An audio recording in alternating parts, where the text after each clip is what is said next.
Good morning, you all. It's Stephanie from SouthernSkyTNgardenDIY. Just out here for a little early morning garden check, and as you can hear, the cicadas are going. I already knocked them off one of our bamboo stakes, or one of the sunflower stems. Those things are huge and gross and very noisy. But anyway, they're going like crazy out here, but that's one of the sounds of the South. So anyway, good morning, Cash. Hi, baby boy. He's keeping us in close watch after company left. My mother-in-law and niece, one of the nieces, were out here for a 3-week stay, and we just so enjoyed them, and still managed to do a lot of garden work, but still some things fell to the wayside this year.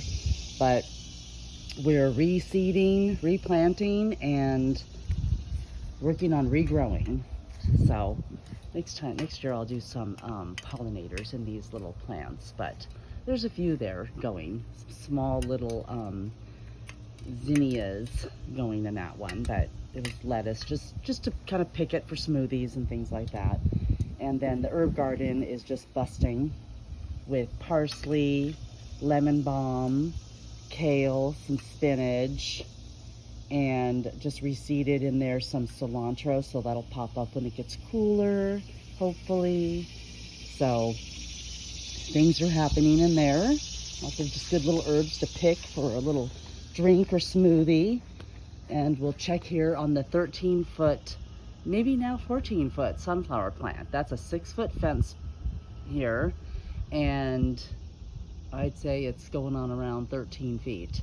And there's one big sunflower coming up that then is not really in proportion to the rest of the plant. I was expecting some big sunflowers up there, but wow, this is a force of nature here that came through on its own. And again, that was just a volunteer seed that was put in, and then some of them around it were put in purposefully. And we've got a few, though they're still headed up there with some lovely sunflowers on them. These are still coming through. And we'll just, the tomatoes, lots of yellow pear tomatoes coming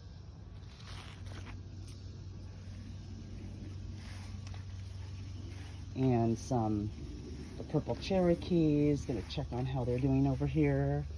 Oh, green loveliness still. There we go. Yeah, they're coming along. Oh, wow. There's a biggie in there. Oh, can't wait for you to be in one of my salads or on top of my burgers, Mama. You just keep going there. I'll be closely watching these so I can be able to grab them upon the first signs of ripening. And there's some more going in there. We are gonna have tomatoes for days. I'm gonna have to set up a stand out in front of the house to give some away. There's no way I can even can all these.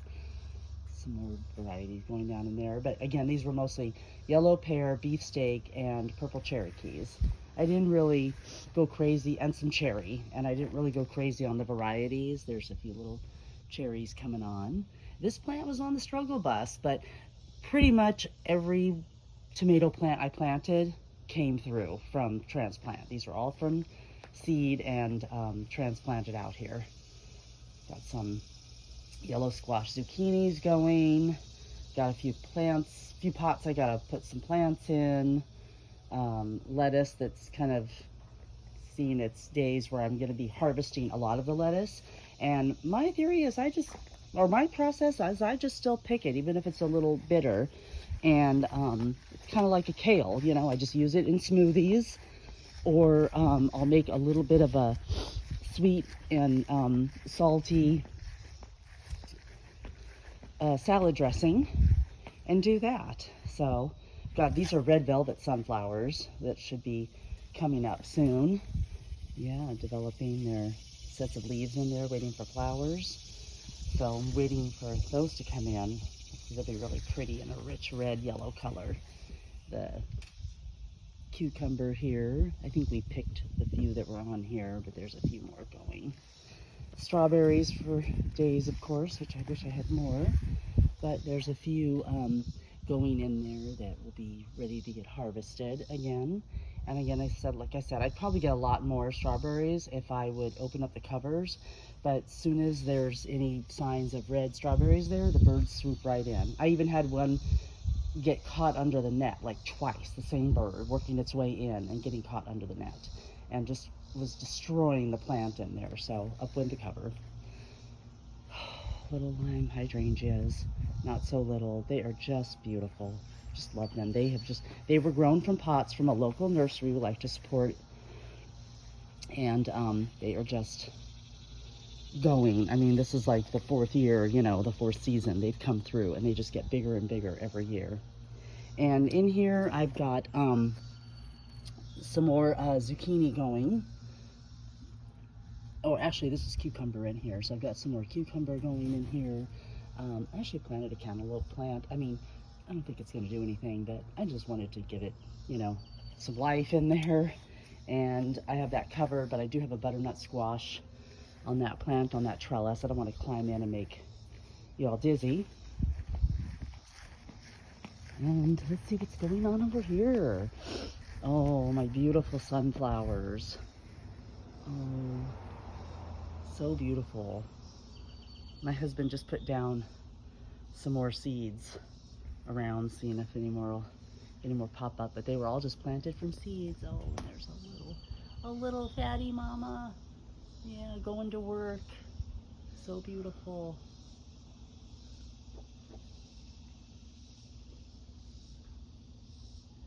You go, girl. Pollinate that baby. Move that pollen around the garden for us. The best workers I have in the garden. Anyway, there's some cucumbers. This plant is in its last stages here. I just put down some more seed, and I have some more going inside, and we'll see if we get another harvest this summer. But we have so many, we had to pickle them. So we have a bunch inside that are pickled in the refrigerator. The habanero pepper plant, still no peppers yet, not much flowering, but I'm hoping it'll come through for me. We pulled a round zucchini off of this one, so maybe we'll get another one out of there. Not much of a big harvest, but hopefully we'll get another one. The two that did grow previously didn't get pollinated, so they just died off. But I am getting jalapenos. Just picked one last night to use in our pickling cucumber recipe, and they're habaneros again. But hopefully we'll get some habanero flowers and get some peppers. This was a volunteer from last year, peppercini, that actually didn't produce. I planted peppercini plant, nothing happened, and then this year two peppercini plants popped up. So there you go. Sometimes it takes a season. This winter, we'll definitely be putting seeds in the ground to overwinter and let things start popping up on their own. Because again, like I said, we had lots of volunteer plants come up from just stuff that we had composted in the ground, seeds that fell, seeds that I planted that didn't even seem to want to take off that season. Well, they're here this season. Peppercini in tow. We've got the tomatoes going. Up over our fence here to keep Cash out, since he's not well trained to run around the garden. But we've got purple Cherokees there going.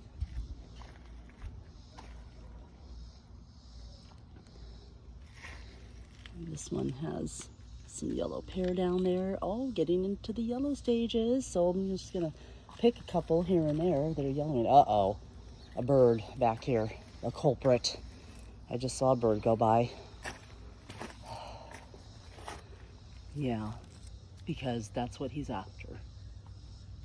And it may have already struck, I don't know, but I'm gonna just pick those. Take them in and see what I can salvage. More yellow pears coming through with lots of yellowing. The rest are really very green still. I've got the cherry tomato over here. Got this one I bought from Lowe's, the 100 sweet cherry. but it's coming along. And then I should miss that bird better have gotten out of here.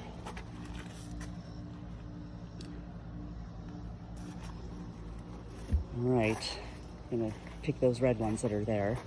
I've got the sweet potatoes going like gangbusters underneath the soil.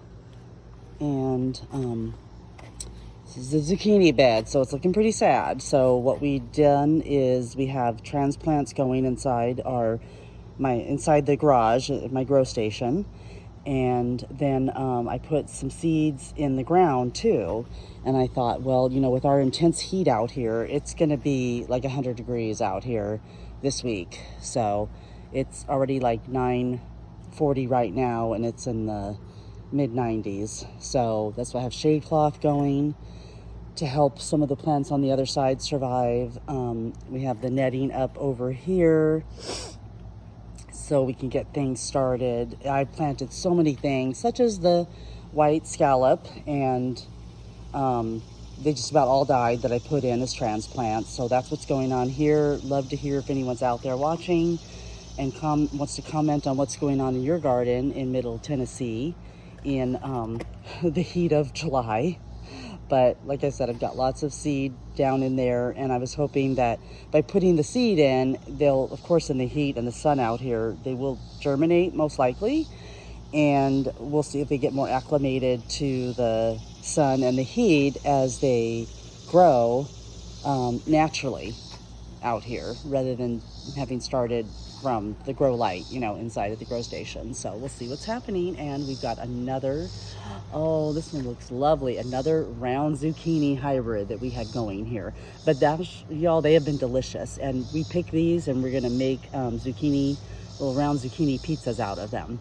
So people do the little ones out of the zucchinis, but these make an awesome zucchini bite. Whether we do Parmesan or put some pepperoni on it with sauce, they are delicious. I will try and post a shot of that when we do those. So anyway, y'all, looks like I've got just a little bit of harvesting to do of some tomatoes so I don't lose them to the birds. And hope you guys have a lovely day, and I'll post another update in the garden. Oh, I almost forgot though. Oops, I forgot about the octagon bed. Just a little update of what's happening over here. And we pulled out all the corn, of course. And this one already started producing its little flowery seedlings on there, but I don't think we're not going to get anything out of that. And I don't think we'll get anything out of that, but we just left them because they were alive and they're not taking up much space. So, and they're rooting down below, but not taking up much space. But in this rich soil, there's pottings, there's topsoil, compost, and then we had some area of the yard that we had dug up, and so we put some of the rich clay soil in here, and I have yellow squash seeds planted in here. I have more carrot seeds planted in here, and then I also planted green onions, and then I just have to decide what's going to go up on the trellis. It'll most likely, I would like to try some spaghetti squash again, and maybe do a spaghetti squash on one side and I don't know about another cucumber, because that's pretty much, over here is pretty much the cucumber dedicated spot and trellis and bed. But I think I'm going to try some of the spaghetti squash from seed and see if I can get it going. These over here were from seed, everything's from seed, but they just didn't seem to take off. I think maybe, you know, it's a weird combination here. I tried to use this space to grow things, but it does get morning shade from the house next door and the fence, but then it gets afternoon sun, but things just didn't seem to take off. And this here is a spaghetti squash, but you know, we can see what's happening there, not much. And this one just kind of was flailing, and then kind of started taking off in there, finding new life. So I don't know. And So anyway, and that's a round zucchini that's on the struggle bus. But just going to plant some yellow zucchini and spaghetti squash in here and see how it does in the soil mix and the location where it's in a bed versus the pots. So we do tend to get, of course, much more harvest and growth and harvest out of the beds versus the pots, but you know, I just try to make use of every space, even if it gives me a small piece of fruit. It's just fun to, you know, plant and watch things grow and see how they do. So it isn't always, you know, success, but that's what the garden is, right? It's a little trial and error, and we have successes, we have fails, but it's just fun to be out here, and I enjoy it so much, as I hope you all do too. Finally getting a little eggplant coming on there, and planted a green onion, so, and did some seed too. These are the replants of green onions that we bought and set them in water and replanted them, and then they'll get us some good greens that can kind of cut and come again, and then eventually I'll just pull them and then use the whole green onion stalk and bulb. So there you go, y'all. I hope you have a wonderful day out here in Middle Tennessee and out in your garden, wherever you are. Bless you all.